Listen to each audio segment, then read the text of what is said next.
Thursday was a huge day, as we were now in position to wrap things up and bring our son home. So we thought. After Gaida picked us up, our first stop was the Ministry of Justice to obtain Samuel's passport. We were directed to the top chief, who was unwilling to approve Samuel's passport unless he saw a photo of his cleft lip. Fortunately, we had the passport photos and were happy to show him the picture, which clearly revealed the cleft lip. Adoptions were not allowed unless the child had a medical need. Who knew a cleft lip would be the very thing that would provide a family and a new life journey for Samuel? After he saw the photo, he signed the papers, and we knew the next hurdle would be our most challenging. We stepped into the imposing, echoing halls of the embassy and through the tall, heavy wooden doors of the U.S. consulate office.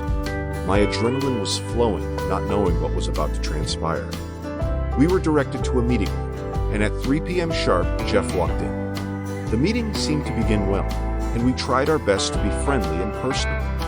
We knew Jeff was a perfectionist, and an impressive job for such a bright young man, and driven to ascend the diplomatic ladder. He reviewed our documents, and when Brenda handed him the decision of the executive committee document, we were eager for him to see the translated English copy that included the phrase he wanted added. But as he began to flip back and forth, looking for the same phrase in the Latvian document, the tone of his face tightened. He explained everything we needed to know, then requested we wait while he asked one of his Latvian staff what the Latvian document said. Brenda then explained that we had received the phrase too late to have the committee included in the decision document, but they said it would be okay to clarify their law in the English translation.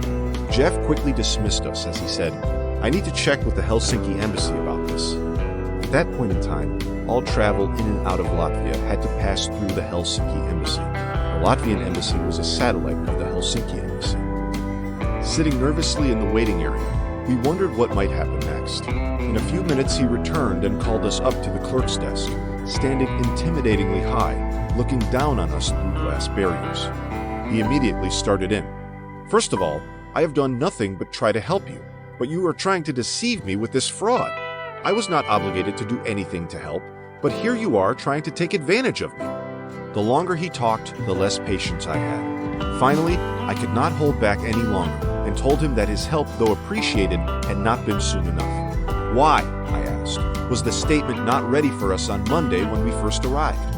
I have been faxing and calling you the past 2 weeks about this very matter." Brenda reminded him we explained to him what happened, and we were not trying to deceive him. To let us know there was no negotiating room, he stated, "I'm sorry, I cannot approve your papers for a visa." Knowing that meant we would have to stay until the next executive committee meeting, Brenda suddenly began sobbing loudly, crying out dramatically through tears, "Then I'm going to miss Christmas with my other children." She grabbed her purse, stormed out of the consulate office, and into the hallway. With the sounds of crying and clomping heels echoing through the halls, she